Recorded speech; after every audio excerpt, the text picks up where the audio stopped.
Hello. मेरा नाम कोशी है। मैं एक मल्टीडिसिप्लिनरी आर्टिस्ट हूँ और एम्ब्रॉयडरी और ज़ीन मेकिंग में काम करती हूँ। मेरा काम ह्यूमर और प्लेफुलनेस के थ्रू पर्सनल एक्सपीरियंसेस और सोशियो पॉलिटिकल टॉपिक्स जैसे जेंडर, डिसेबिलिटी और पॉलिटिक्स ऑफ रेस्ट को एक्सप्लोर करता है।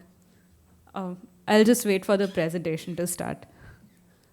एम्ब्रॉयडरी सिर्फ एक डेलिकेट या पैसिव आर्ट नहीं है, बल्कि रेजिस्टेंस का एक पावरफुल मीडियम भी है। ये एक टैक्टाइल मीडियम है जो अपने आप में बहुत ही सबवर्सिव है। इसे यूजुअली एक डोमेस्टिक लेंस के साथ देखा जाता है और अक्सर सुनने में आता है ये तो हमारी दादी, नानी, मम्मी, चाची करती थी। ये बात पूरी तरह से सच है।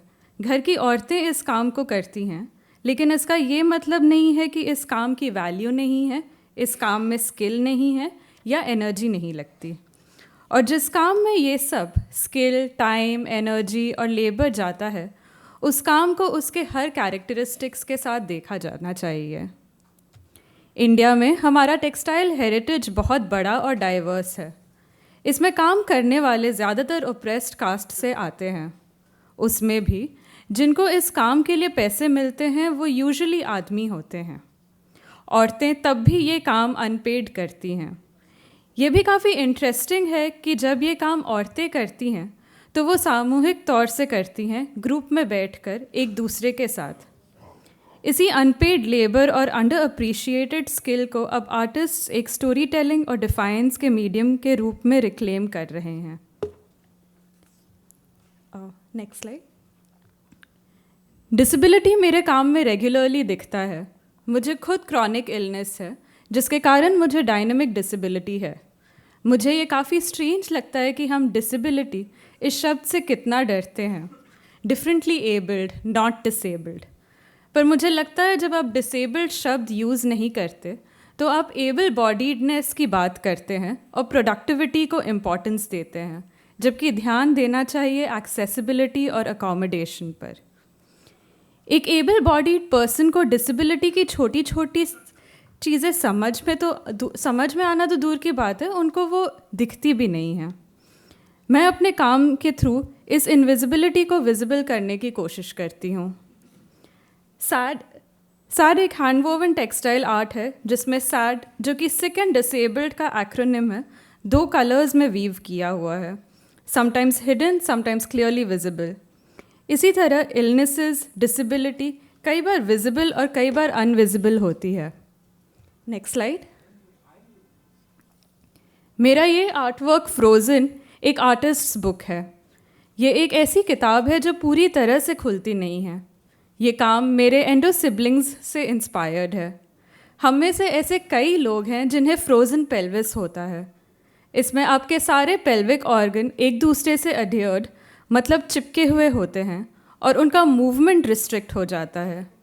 ये किताब उसी एक्सपीरियंस को एक टैक्टाइल फॉर्म देती है। Next slide. मेरा काम जेंडर रोल, लेबर और सिस्टमैटिक एपैथी जैसे सोशियो पॉलिटिकल थीम्स को भी एड्रेस करता है। मेरी ये ऑनगोइंग सीरीज़ है लीजर नाम से, जो कैपिटलिस्ट प्रोडक्टिविटी के प्रेशर को चैलेंज करती है और रेस्ट को एक रैडिकल रूप के एक्ट में देखती है। आज के सिस्टम में सेटल्ड और सक्सेसफुल होने का मतलब होता है नॉन स्टॉप काम करना। बॉसेस चाहते हैं कि आप संडे को भी काम करें, हफ्ते में 80-100 घंटे काम करें। मैं इसे डिसरप्ट करना चाहती हूँ। मेरी बिलीफ है कि आराम और लीजर सिर्फ ज़रूरी नहीं बल्कि एक रेजिस्टेंस भी है। जब आप रुकते हैं तो सिस्टम में एक पॉज आता है और उसे रिकैलिब्रेट करने का मौका मिलता है। जब हम रुकते हैं हम नए तरीके से दुनिया को देखने लगते हैं। मेरा काम कई अलग अलग सब्जेक्ट्स को टच करता है। I heard flamingos used to visit Lokhandwala.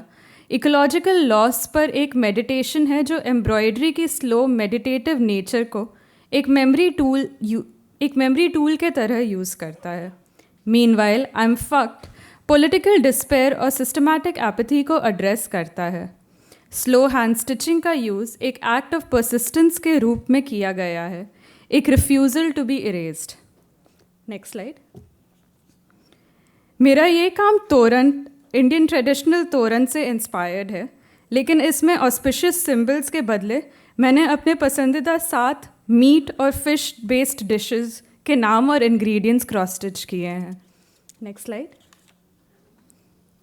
ये पीस एक तरफ हॉस्पिटैलिटी, होम और कल्चरल आइडेंटिटी को एक्सप्लोर करता है और दूसरी तरफ फोर्स्ड वेजिटेरियनिज्म और कास्ट बेस्ड फूड पॉलिटिक्स को सटली रेजिस्ट करता है। Next slide. मुझे एम्ब्रॉयडरी के साथ साथ जीन्स भी बनाना पसंद है क्योंकि ये एक ऐसा मीडियम है जो एक्सेसिबल है। जीन्स डेमोक्रेटिक होते हैं, कोई भी इन्हें बना सकता है, डिस्ट्रीब्यूट कर सकता है और अपने थॉट्स शेयर कर सकता है। मैंने काफ़ी जीन्स सेल्फ पब्लिश की हैं, जैसे क्यूपिड लव नोट्स, जो मिसोजिनिस्टिक और absurd ऑनलाइन डेटिंग मैसेजेस का एक कंपाइलेशन है। Next slide. और मेंडिट, जो सस्टेनेबल फैशन और सोइंग टेक्निक्स का एक पॉकेट गाइड है। Next slide.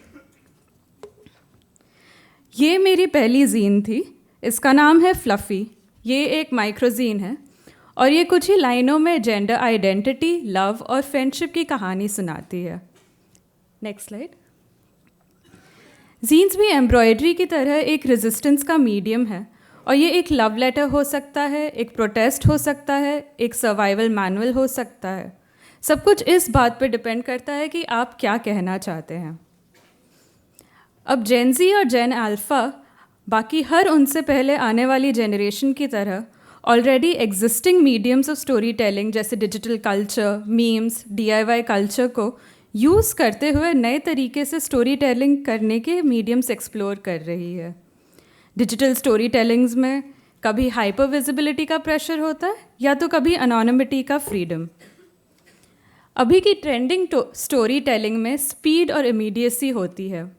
टिकटॉक और रील के क्विक ट्रांजिशंस और शॉर्ट वीडियो क्लिप्स, इन सब के बीच मेरा काम डेलिब्रेट स्लोनेस पे बेस्ड है। एक एम्ब्रॉयडरी पीस जो दिनों या महीनों तक चलता है, वो एक ओवर स्टिमुलेटेड हाइपर प्रोडक्टिव दुनिया में रेस्ट और स्लो मेकिंग को एम्ब्रेस करता है और फास्ट कंजम्पशन को क्वेश्चन करता है। मेरे लिए मेरा काम एक तरह का ग्राउंडिंग टूल है। जब मैं एम्ब्रॉयडरी करती हूँ, स्टिचेस का रेपिटेशन, एक टैक्टाइल कनेक्शन और एक फ़िज़िकल प्रोसेस मुझे अपनी बॉडी और माइंड के बीच के एक बैलेंस बनाने में मदद करता है। क्रॉनिक इलनेस के साथ जीने में ये भी एक ज़रूरी एस्पेक्ट है।